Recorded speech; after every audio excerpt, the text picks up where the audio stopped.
Hola, Hola, hola, ¿cómo hola. están? Ay, justo en el Ay, mute. Esperen, esperen. Hola, Ya te ya. aquí escuchamos. muy contentos. No es cierto. Oigan, hoy tenemos a la planilla mayor de libreta. No solo está con nosotros Wendy, también está Omar, que por cierto él es comunidad ENA. Él estudió ahí en Sí, la ENA. Sería importante que él también estuviera aquí para pues contarnos todo esto, pero sobre todo a entender qué es lo que está sucediendo. Porque creo que la mayoría de nosotros, como somos muy ajenos a la institución, no entendemos muy bien cuál es la situación. Así es, pues muchas gracias y pues bienvenidos al 2022, que sí, empezamos con noticias muy dramáticas, vamos a ponerlas así, porque resulta que mientras estábamos celebrando el fin de año, preparándonos para este nuevo inicio, pues que la Mi dejan ir cumpleaños. sabiendo que estábamos todos enfiestados, ¿no? Claro. Ay, Cierto. Ah, Wendy, ¿qué sí, sí, sí, pasó? Felicidades. felicidades atrasadas, pero bueno, aquí- Fue el sí, cumpleaños ¿verdad? de acá, de Juan ¿De Pablo. quién? Bueno, pues resulta que Sí. sí, sí, nos está diciendo y entonces le estamos enviando felicitaciones un poco atrasadas, pero bueno, pero en vivo, entonces eso también cuenta. Exacto, sí, eso claro que cuenta. Bueno, pues sí, y claro, nosotros pues sí formamos parte de la comunidad del Instituto Nacional de Antropología e Historia. Y pues por supuesto que nos cayó esta noticia que nos fue informada el domingo 2 de enero, porque resulta que emiten un oficio circular que se publica el 29 de enero para que entrara en vigencia a partir del del 2022.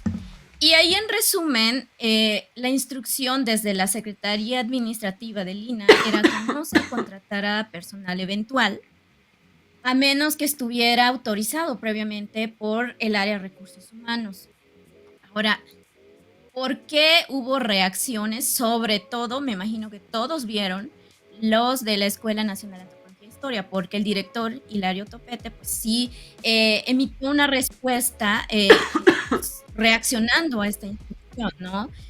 Señalando enfáticamente que de acatar esta instrucción, la mayoría de la planta docente que está contratada bajo este esquema de personal eventual, pues básicamente no podría reincorporarse y por ende, ¿quiénes cubrirían estos espacios, ¿no?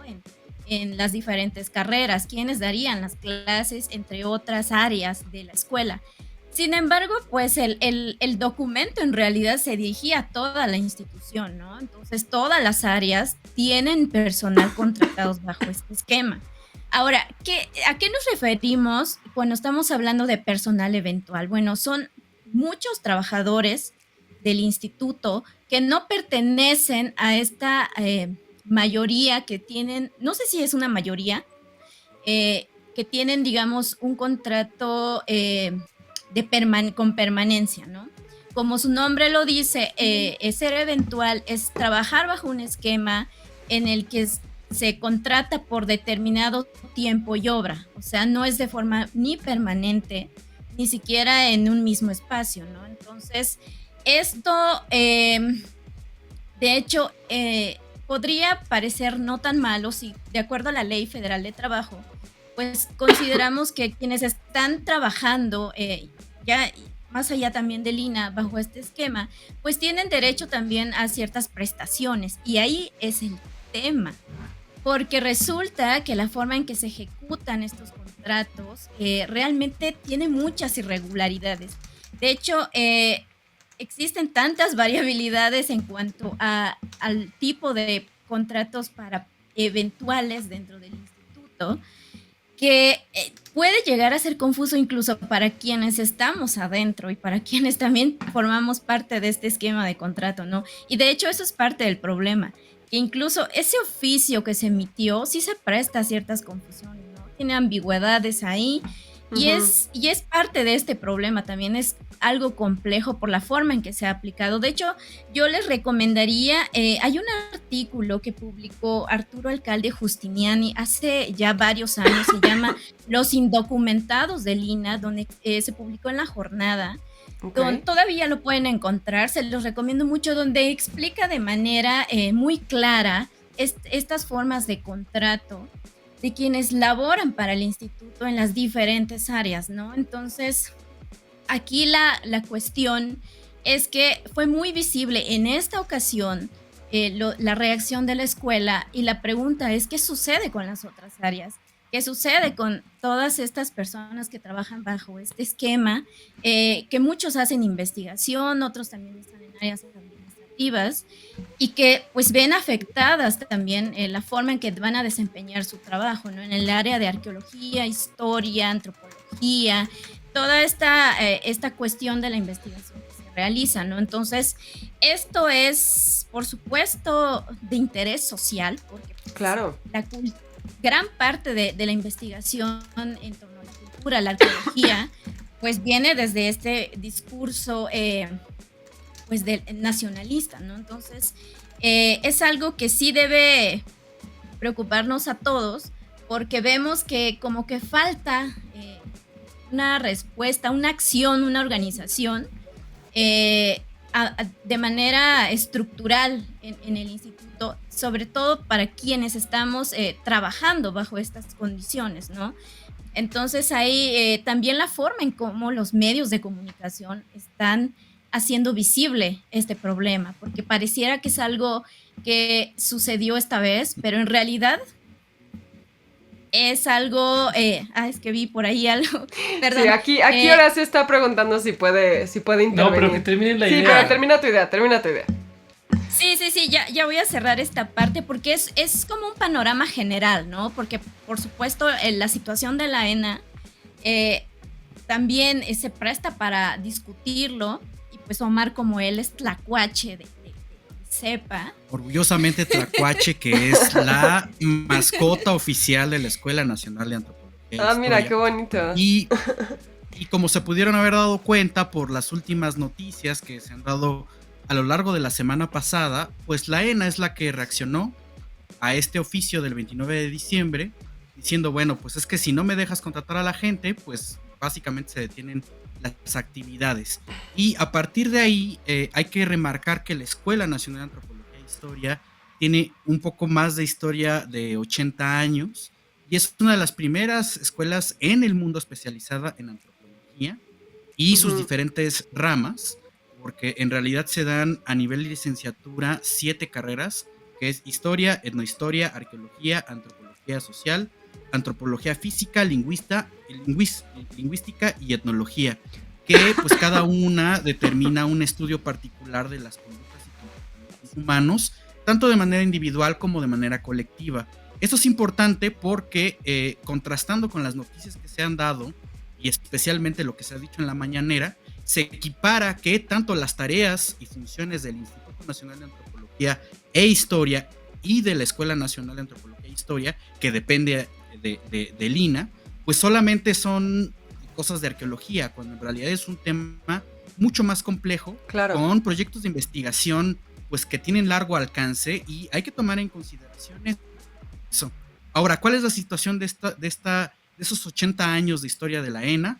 Pues bueno, además de ser una de las escuelas más importantes de antropología a nivel internacional, pues se le ha dejado un rezago bien profundo.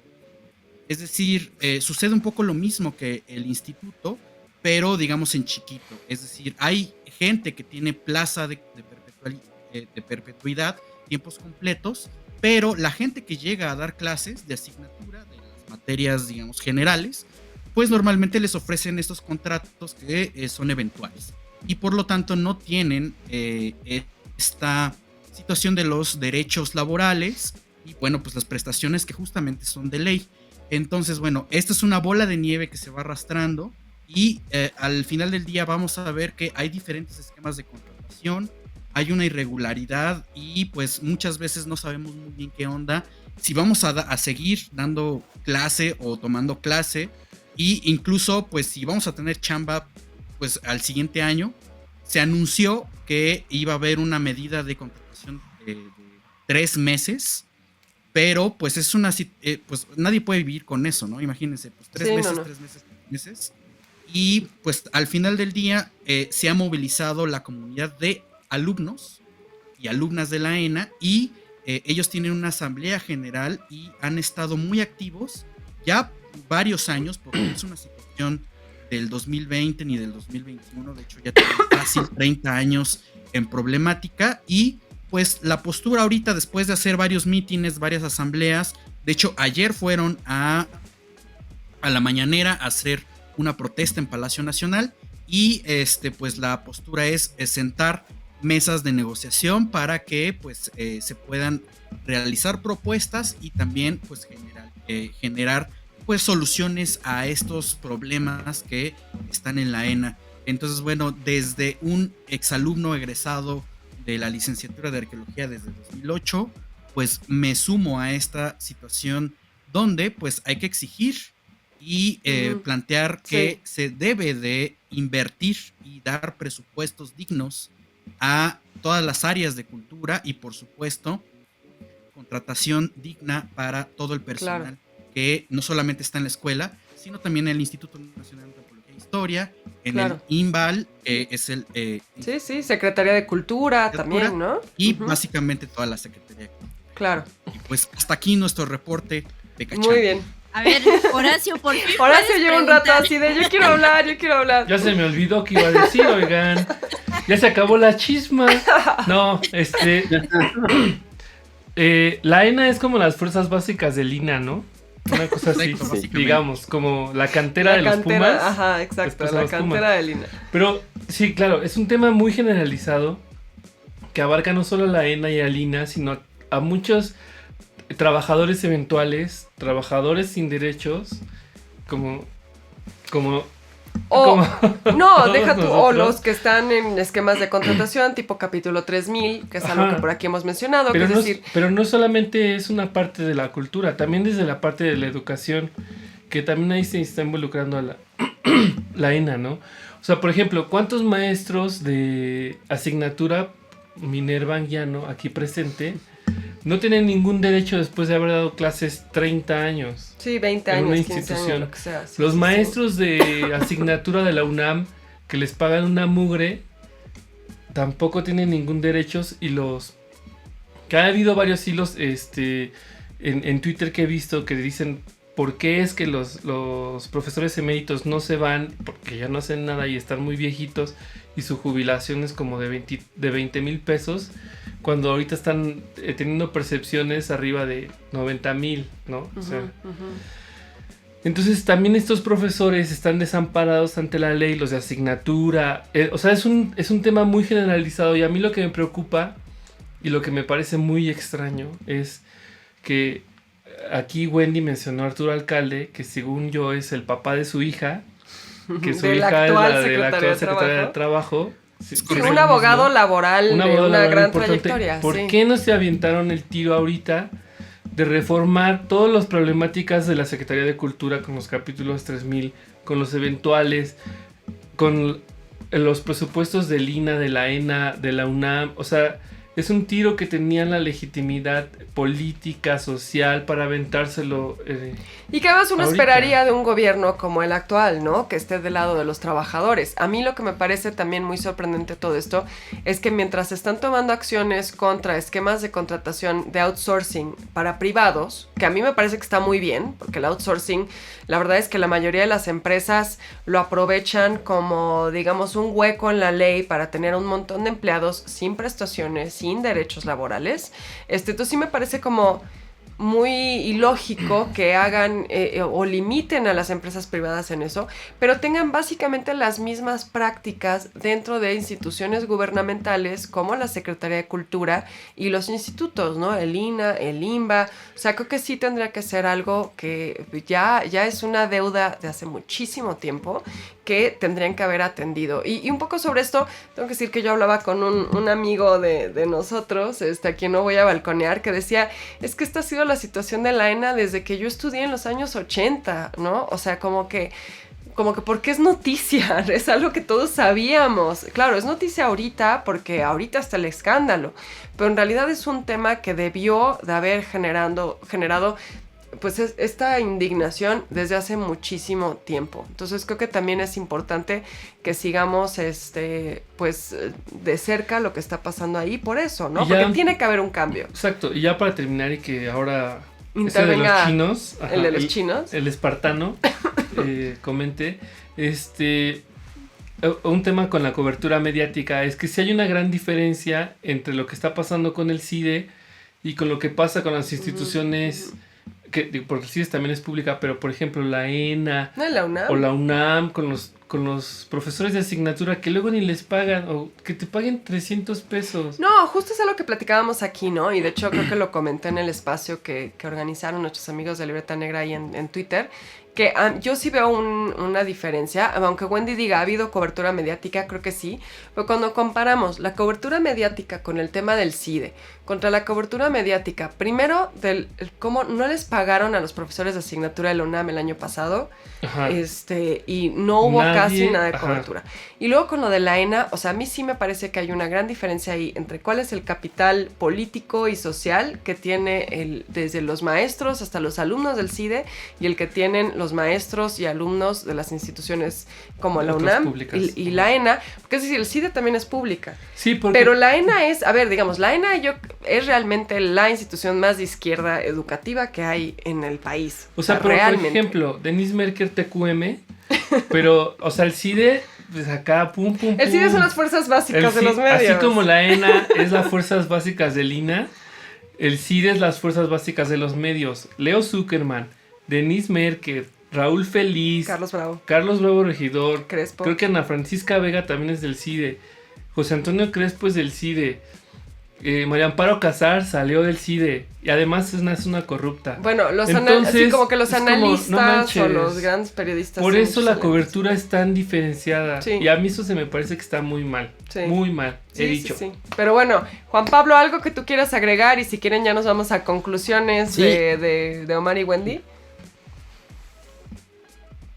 Sí, no, solo mencionar que, o sea, de una nota que más adelante ya les hablaremos más a fondo, Uh-huh. que hubo una conferencia de prensa con la secretaria de Cultura, donde estuvieron otros personajes también de su equipo de trabajo, entre ellos la subsecretaria de Desarrollo Cultural, que es Marina Núñez de Espalova, y que anunciaron que este año van a presentar un modelo de seguridad social para los trabajadores, o sea, de la mano del IMSS, para los trabajadores de la cultura que no cuentan con beneficio de seguridad social, pero que va a ir más allá del seguro médico, por esto que también van a tener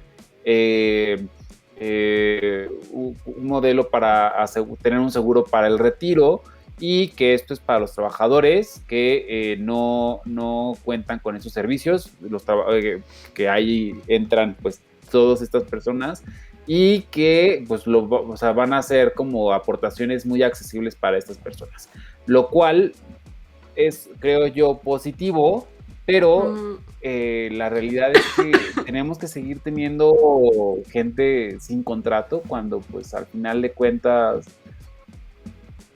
están ahí como si tuvieran un contrato y a veces trabajan más que las personas que sí tienen un contrato. Trabajan más y hacen, como bien decía la carta del director de la ENA, ¿no? Hacen o llevan a cabo actividades que son fundamentales para el funcionamiento de la institución, y eso sucede no solo en la ENA, sucede en los museos del INBA, del INA, sucede en la propia Secretaría de Cultura, o sea, los eventuales, los capítulos 3000, los que trabajan sin contrato, los de asignatura. Por aquí Enrique Mesa decía, los profesores de asignatura de la UNAM somos los que realmente mantenemos la educación, o sea, las clases, dice, ¿no? Desde marzo del 2020 nos retuvieron el pago durante 15 meses. Exacto, o sea, en la UNAM, ¿no? No manches. Y ellos son los que realmente se están rifando todos los días con la formación académica, mientras que los investigadores o los profesores de tiempo completo están haciendo investigación. Están conectados a en su su suero cubículo, ¿no? y su oxígeno, y ahí pip, Sí, y en el caso de los museos, son los que están haciendo la curaduría, la museografía, los subdirectores, Sí. los administrativos. O sea, realmente es, digamos, el cuerpo que sostiene a las instituciones. Como dicen ¿no? los gringos, the backbone Exactamente. of the education in Mexico. Education, pero también cultura. O sea, es la columna Totalmente, vertebral de la cultura. Exacto. Es la base, Sí, es la base claro, de, y del trabajar trabajo. realmente en estos esquemas de contrato que son súper inestables y que cada cierre e inicio de año nos traen con la incertidumbre, repercute mucho en la forma en la que vamos a realizar nuestras tareas, ¿no? Porque estamos más también con la preocupación de que si va a salir el contrato, bajo qué condiciones también va a salir Claro. y qué nos depara para el siguiente año o en los siguientes 3 meses para quienes firman contratos de 3 meses, ¿no? Entonces, eso es sumamente pues dañino, ¿no? A toda esta parte esencial de las instituciones, en el caso de Lina. Y por ahí se habla mucho también del tema de los recursos, ¿no? Que de hecho el año pasado y sí hay un aumento. Sí hay un aumento, pues la verdad sigue siendo insuficiente dentro del sector cultural y también, por supuesto, en el caso del instituto. Y el tema es cómo se distribuyen esos recursos también, ¿no? Entonces, yo creo que es ahí donde tenemos que centrarnos a discutir. Y algo que también a mí me llama la atención dentro de todos estos documentos o comunicados que se estaban emitiendo en estos días es que, pues decía, ¿no? Al final de cuentas, siempre sí va a haber la contratación. Pero ahí el mensaje es que vamos a seguir en lo mismo. O sea, no hay una mejora, no hay una propuesta para cambiar estos esquemas que han sido irregulares durante décadas, ¿no? Es eso como que también que tenemos que tomar en cuenta, que estamos, tal vez sí vamos a tener los contratos, pero es la misma situación, ¿no?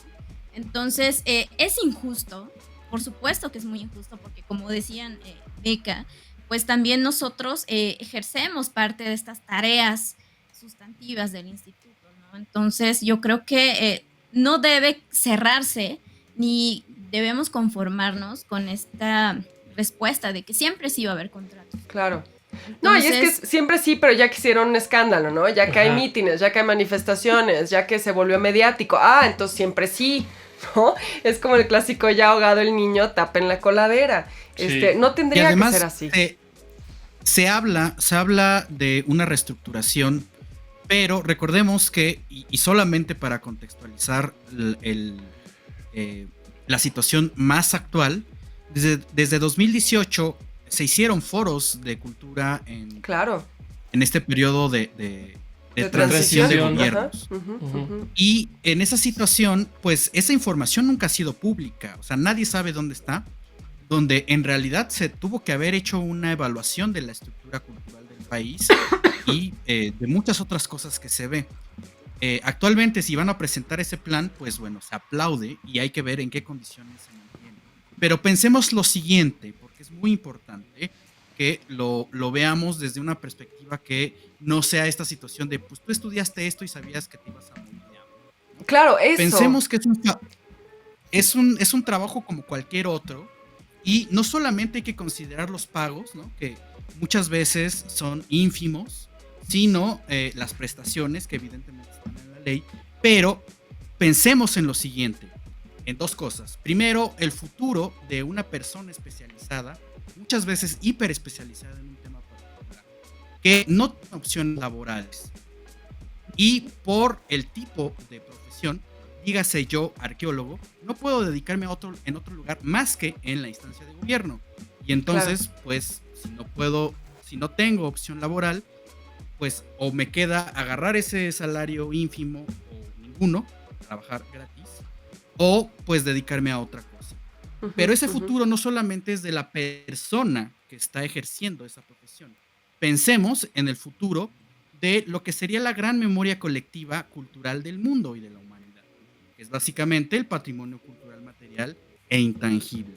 Si no existen esos protectores del patrimonio en todas sus variantes, desde la antropología social hasta la arqueología, pues entonces tenemos un problema grave de raíz, porque pensemos que una de las grandes críticas que se tiene, que normalmente vemos en redes sociales es, pues eso ¿para qué sirve? Pues oye, ahí está leche homo. Si no pasa lo de leche homo, pues oye. Es francamente algo que debemos de reconsiderar y evaluar de manera muy puntual para que no se nos pase que esto, pues básicamente estamos haciendo una recolección de nuestras propias huellas para legar un mundo y una sociedad a otro, ¿no? Y entonces hay varios niveles de problemáticas. Es una situación muy compleja, pero empieza asignándole presupuestos dignos, contratos dignos a la gente que se dedica a eso, que nos dedicamos a eso, para que podamos hacer esa chamba y al final, pues que eso se conserve y que tengamos muchas más cosas, porque la cultura no es algo accesorio y hay que ser tajantes en ese dicho particular. Sí, yo creo que en eso tienes toda la razón. Así es, aplausos, chasquidos. Pero justo es como, a mí lo que me parece muy, muy frustrante de todo esto es algo que hemos hablado, Omar, es cómo siempre salen estas notas que nos hacen sentir súper orgullosos y que, ¿no?, el gobierno en turno, sea cual sea, se levante el cuello, por ejemplo, de los hallazgos arqueológicos, ¿no? No, es que estaban haciendo una obra aquí y, puta, salió una cosa increíble y, no, qué maravilla de nuestras culturas y vamos a exhibirlo y vamos a mostrarlo ante el mundo y se hacen notas y documentales y vienen a cubrirlo todos los medios internacionales. Esa persona que hizo ese hallazgo, que trabajó en ese salvamento arqueológico, ustedes no me dejarán mentir, la mayoría de las veces son eventuales, son personas que son contratados nada más para ese proyecto y punto, no tienen plaza, salvo contadas excepciones, que las hay, ¿no? Pero normalmente, a menos que sea un proyecto que tenga una continuidad como el del Templo Mayor y el de esa zona, son hallazgos que hace gente que está en condiciones de precariedad laboral absoluta y total. Pero es el hallazgo o es la pieza o es el acontecimiento que se va a utilizar como parte de un discurso nacional y de un discurso de identidad y de orgullo, que es tristísimo. Y creo que lo mismo sucede con el INBA, pues, o sea, no es algo nada más del INA.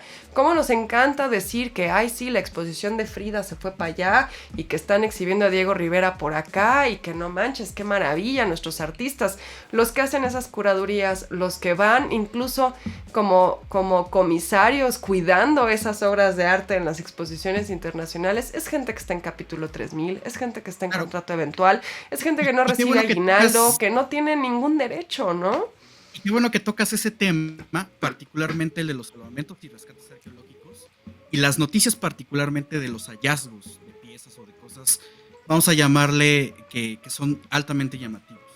Porque el trabajo arqueológico, y se los dice un arqueólogo, no es solamente la situación del hallazgo. Esto tiene que ver también con la noción y con la perspectiva de la opinión pública que tiene, ¿no?, que se tiene sobre la arqueología. Porque la arqueología requiere proyectos integrales a corto, mediano y largo plazo. La arqueología no solamente son grandes hallazgos. Hay que hacer una investigación, hay que hacer una catalogación de los elementos que se encuentran, y eso también requiere mucha inversión en tiempo y dinero. Entonces, claro, hay que agarrarse de ahí, porque está muy bien que encontramos 100 objetos irrepetibles en el mundo, pero ¿qué sucede si no tengo las instalaciones adecuadas para guardarlos? Si no tengo el personal para darles mantenimiento y todo lo demás, ¿no? Entonces, hay que ser congruentes en esa postura de dar grandes noticiones, pero pues lo demás ya se quedó en el olvido y quién sabe qué va a pasar. Y ahora sí, Juan Pablo, sí, vámonos con Juan Pablo y yo creo que ya vamos concluyendo esto para irnos con las otras notas. Sí, lo mío es muy rápido, es solo recalcar que la grandeza de México no nada más es las piezas, o sea, la grandeza de México es quien las estudia, las conserva, quien hace que todo eso que tenemos podamos entenderlo. Y pues sí, no existe grandeza de México y no podían tener las exposiciones magnas con las grandes piezas, con bla bla bla, si no está toda esta gente que está mal pagada mal cuidada, porque no me dejarán mentir que cuando tienen proyectos de campo, pues no van con las mejores condiciones muchas veces. Mal Seguridad comida social, Pues no sí. sé, o sea, la grandeza, Viáticos, exacto, la grandeza de México está en su gente. está en toda esta gente. Así es. Sí. Otro aplauso. Oiga, pues muchas gracias, Wendy Omar, por ayudarnos a desentrañar un poquito esto, a entenderlo mejor. Y yo creo que es un tema que va a seguir dando de qué hablar en las próximas semanas. Entonces, a ver si vuelve a haber alguna nota importante o alguna actualización, se conectan con nosotros para otra vez, ayudarnos a entenderlo mejor. Claro que sí, de hecho, pues es muy importante, ¿no? También por ahí buscar esa presión social, ¿no? Que nos hace mucha falta en este tipo de situaciones. Y pues en estos espacios nos encanta también estar porque estamos haciendo comunidad y pues de los temas de salvamento arqueológico, de arqueología, de cultura, pues también lo pueden encontrar en nuestro canal de YouTube. Claro. Libreta Negra MX, también estamos en Facebook, en Twitter y también ya estamos recientemente en Instagram. Entonces, por favor, están estrenando seguir. Instagram. Sí, entonces después ahí van a sacar el OnlyFans. Pues mira, si la situación se pone medio tensa y con un futuro incierto, no sabemos, ¿eh? No damos respuesta a eso todavía. Oye, un OnlyFans arqueológico estaría muy divertido, Ándale. ¿no? Porque si hay piezas ahí como medio eróticas. Sí, Medio. Ya nada más les dicen, claro. a ver, cojan. sí, exacto. Oigan, pues muchas El gracias. Guerrero Águila con el Tlantecutli, a ver, cojan. Ándale. Oigan, pues muchas gracias. Las cabezas Y olmecas, sigan a Libreta Negra en todas sus redes sociales. Libreta Negra MX, YouTube, Facebook, Twitter y más recientemente Instagram. Tienen contenido padrísimo sobre todo arqueología, pero en general de cultura, pues de todo tipo. Así que no se lo pueden perder. Muchas gracias, chicos, por estar aquí hoy con nosotros en nuestra primera chisma del año. Ustedes, bye. Nos vemos en la siguiente. Bye. Bye. Bye, bye.